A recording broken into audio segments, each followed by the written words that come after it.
नमस्कार दोस्तों, जय श्री राम, जय सीताराम, जय जय हनुमान, जय बागेश्वर धाम सरकार। दोस्तों, आपके घर का हल्दी आपकी तिजोरी में नोटों की गड्डियां भर सकता है और आपको इतना दौलतमंद बना सकता है कि आपसे आपकी दौलत संभाले नहीं संभल लेगी। जानना चाहते हैं क्यों? तो चलिए आपको बताते हैं कि बागेश्वर धाम सरकार और पंडित धीरेन्द्र कृष्ण शास्त्री जी आखिर हल्दी के बारे में क्या कहते हैं। इसके अलावा आपको ये भी बताने वाले हैं कि आखिर गुरु जी ने हल्दी के डिब्बे में कौन सी एक चीज डालने के लिए कहा, जिसके बाद आप अपनी जिंदगी भर की परेशानियों से निजात पा सकते हैं और धन दौलत से मालामाल हो सकते हैं। तो दोस्तों, हमारे गुरु जी का कहना है कि आपके घर का हल्दी का डिब्बा ये तय करता है कि माता लक्ष्मी आप पर कितनी कृपा करेगी। क्योंकि हिंदू धर्म शास्त्रों में हल्दी को माता लक्ष्मी और नारायण का प्रतीक माना जाता है। तो क्या आपके घर में भी हल्दी का इस्तेमाल नियमित तौर पर किया जाता है और आप भी अपने रसोई घर में हल्दी के डिब्बे को हमेशा भरा हुआ रखते हैं? कहीं आप अपने हल्दी के डिब्बे में झूठे हाथ तो नहीं डाल देते और कहीं आपका हल्दी गाड़ी बाग कभी खाली तो नहीं रहता? क्योंकि आपकी एक छोटी सी लापरवाही आपकी जिंदगी में कई बड़ी मुश्किलों को न्योता दे सकती है और आपके घर से माता लक्ष्मी और नारायण हमेशा के लिए नाराज होकर किनारा भी कर सकते हैं। तो अगर आप भी जानना चाहते हैं कि हल्दी के डिब्बे के साथ हमें कौन सी सावधानियां रखनी चाहिए और हल्दी के डिब्बे में कौन सी चीज डालकर रखने से हम दौलतमंद बन सकते हैं, तो वीडियो को पूरा जरूर देखिएगा और चैनल को सब्सक्राइब जरूर कर लीजिएगा। दोस्तों, स्वागत है आपका। आगे बढ़ने से पहले वीडियो को लाइक जरूर कर दें, जिससे कि श्री बागेश्वर बालाजी की कृपा आप पर सदैव बनी रहे। चलिए वीडियो में यह आगे बढ़ते हैं।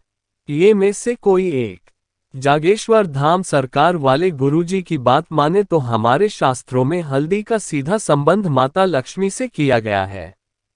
आप लोगों ने सुना होगा कि महादेव पर कभी भी हल्दी और नारियल अर्पित नहीं किया जाता, क्योंकि ये दोनों चीजें साक्षात माता लक्ष्मी का स्वरूप मानी जाती है और इसीलिए नारायण को बेहद ही प्रिय होती है और इसीलिए महादेव पर अर्पित नहीं की जाती।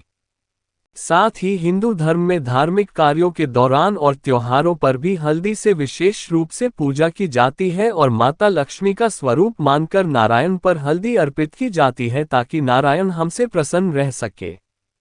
इसी तरह गुरुजी का कहना है कि हफ्ते में गुरुवार का दिन नारायण को समर्पित होता है और इस दिन भी हल्दी का ही विशेष महत्व होता है।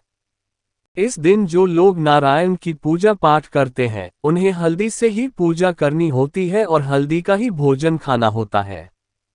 तो इससे आप समझ सकते हैं कि वास्तव में आपके घर में रखी हुई हल्दी साक्षात माता लक्ष्मी का ही रूप है। ऐसे में गुरुजी का कहना है कि जो भी महिलाएं नियमित तौर पर अपने घर में हल्दी डालकर भोजन पकाती है, ऐसे ही घर के लोगों का न केवल स्वास्थ्य ठीक रहता है, बल्कि मानसिक रूप से भी ऐसे घर के लोग स्वस्थ रहते हैं, क्योंकि आयुर्वेद में भी हल्दी को सबसे अच्छा एंटीऑक्सीडेंट माना गया है। आपने अक्सर देखा होगा कि बचपन में जब भी हमें छोटी मोटी चोट लग जाती थी या फिर कभी हमारे साथ कोई दुर्घटना हो जाती थी, तो हमारी दादी और माँ चोट पर हल्दी लगा देती थी और हल्दी वाला दूध भी हमें पीने के लिए देती थी। और साइंस में तो ये भी कहा जाता है कि जो लोग अपने त्वचा के रंग को साफ करना चाहते हैं, उन्हें भी नियमित तौर पर दूध में हल्दी डालकर पीना चाहिए।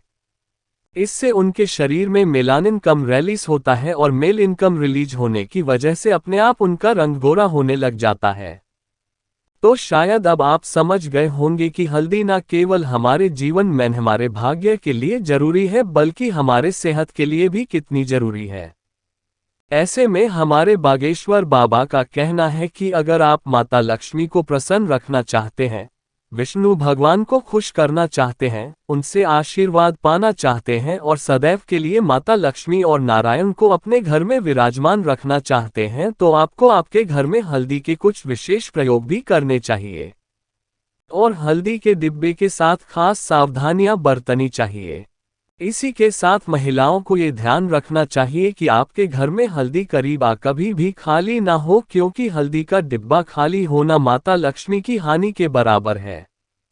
इसलिए जब भी आप हल्दी के डिब्बे में हल्दी खत्म होने वाली हो उससे पहले ही आप अपने घर में हल्दी लाकर उस डिब्बे को वापस भर लें।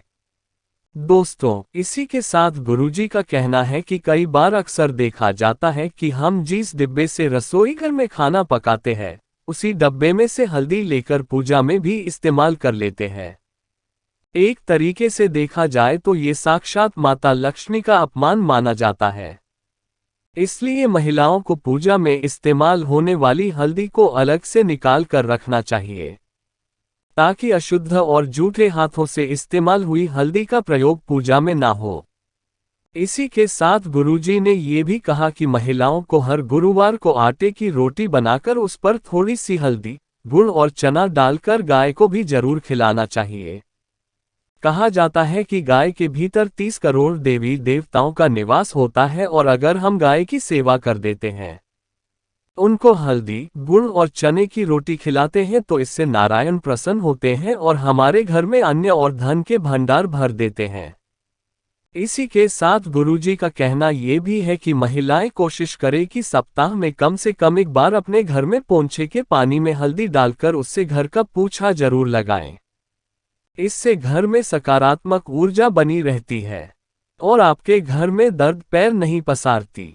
साथ ही जो महिलाएं अपने घर के मुख्य द्वार को हर रोज हल्दी से लीपकर कुमकुम से स्वस्तिक बनाती है और उस पर कुछ चावल के दाने रख देती है और घर के मुख्य द्वार पर दीपक जलाती है, ऐसे घरों में भी माता लक्ष्मी की कृपा हमेशा बनी रहती है और कभी भी ऐसे घर में धन से जुड़ी परेशानियां नहीं होती। शुक्रवार वाले दिन महिलाओं को कोशिश करनी चाहिए कि वह माता लक्ष्मी की पूजा जरूर करें और उन्हें हल्दी का टीका जरूर लगाएं।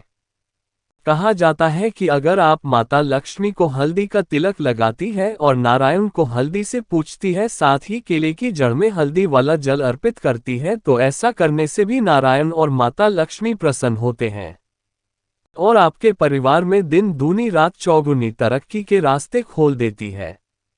साथ ही गुरु जी ने ये भी कहा कि अगर आप अपने घर में धन संबंधी परेशानियों से छुटकारा पाना चाहती हैं और अपने जीवन में तरक्की करना चाहती है, उन्नति के नए नए मार्ग खोलना चाहते हैं, तो आप हल्दी और चावल का सहारा ले सकते हैं। चावल भी माता लक्ष्मी को अत्यंत प्रिय होते हैं, तो अगर आप अपने घर में चावल के डिब्बे में 5 हल्दी की गांठ माता लक्ष्मी का नाम लेकर शुक्रवार वाले दिन डाल देते हैं तो इससे भी माता लक्ष्मी आपके घर में एक स्थायी रूप से विराजमान रहती है। लेकिन महिलाओं को ये ध्यान रखना चाहिए कि ना तो आपके घर में हल्दी का डिब्बा कभी खाली हो और ना ही वह चावल का डिब्बा कभी भी खाली हो। साथ ही आपको अब वही उपाय भी बता देते हैं जो गुरुजी ने विशेष तौर पर अपने भक्तों को बताया। गुरुजी ने कहा कि अगर आप अपने घर में धन से जुड़ी परेशानियों को हमेशा के लिए खत्म करना चाहते हैं और मालामाल होना चाहते हैं, तो आपके घर में जो भी हल्दी का डिब्बा है उसमें आप एक छोटा सा चांदी का सिक्का माता लक्ष्मी का नाम लेकर डाल दीजिए। यह उपाय अगर आप शुक्रवार वाले दिन करते हैं तो आपको बेहतर परिणाम मिलते हैं। आपको मान सम्मान में बढ़ोतरी मिलती है और आपका ऐश्वर्य, वैभव और यश बना रहता है। किसी के साथ अगर आप अपनी जिंदगी में कुछ अच्छा करना चाहते हैं, सफल होना चाहते हैं, तो हर रोज हल्दी का टीका अपने माथे पर जरूर लगाएं। ऐसा करने से आपका गुरु और सुख ग्रह मजबूत होता है और ये दोनों ही ग्रह आपकी धन संबंधी परेशानियों को खत्म करते हैं। इसी के साथ अगर आप अपने घर की तिजोरी में बरकत बनाना चाहती हैं तो शुक्रवार वाले दिन हल्दी से माता लक्ष्मी की पूजा जरूर करें। उन्हें पीले रंग की खीर का भोग लगाएं।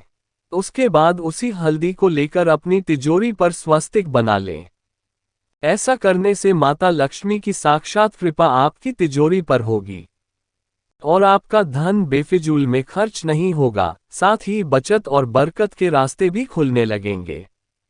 इसके बाद गुरुजी ने ये भी कहा कि अगर आपके घर में नकारात्मक ऊर्जा का वास रहता है या आपको ऐसा लगता है कि आपके घर में दरिद्रता आ गई है, तो गुरुवार वाले दिन आप हल्दी से विष्णु भगवान की पूजा जरूर करें। उसके बाद हल्दी से अपने मुख्य दरवाजे के दोनों तरफ स्वस्तिक बना दें और यह नियम आप प्रत्येक गुरुवार को जरूर करें। ऐसा करने से आपके घर में सकारात्मक ऊर्जा का वास रहेगा साथ ही अगर आप जल में थोड़ी सी हल्दी डालकर तुलसी में अर्पित करते हैं तो भी आपके जीवन में धन के नए नए रास्ते खुलने लगेंगे और आपकी तरक्की में लगातार बढ़ोतरी होती रहेंगी। तो दोस्तों, ये थे कि हल्दी के कुछ खास उपाय जो गुरुजी ने अपने भक्तों को बताए। उम्मीद करते हैं कि गुरुजी की बधाई हुई ये बातें और चेतावनी आपको जरूर पसंद आई होगी।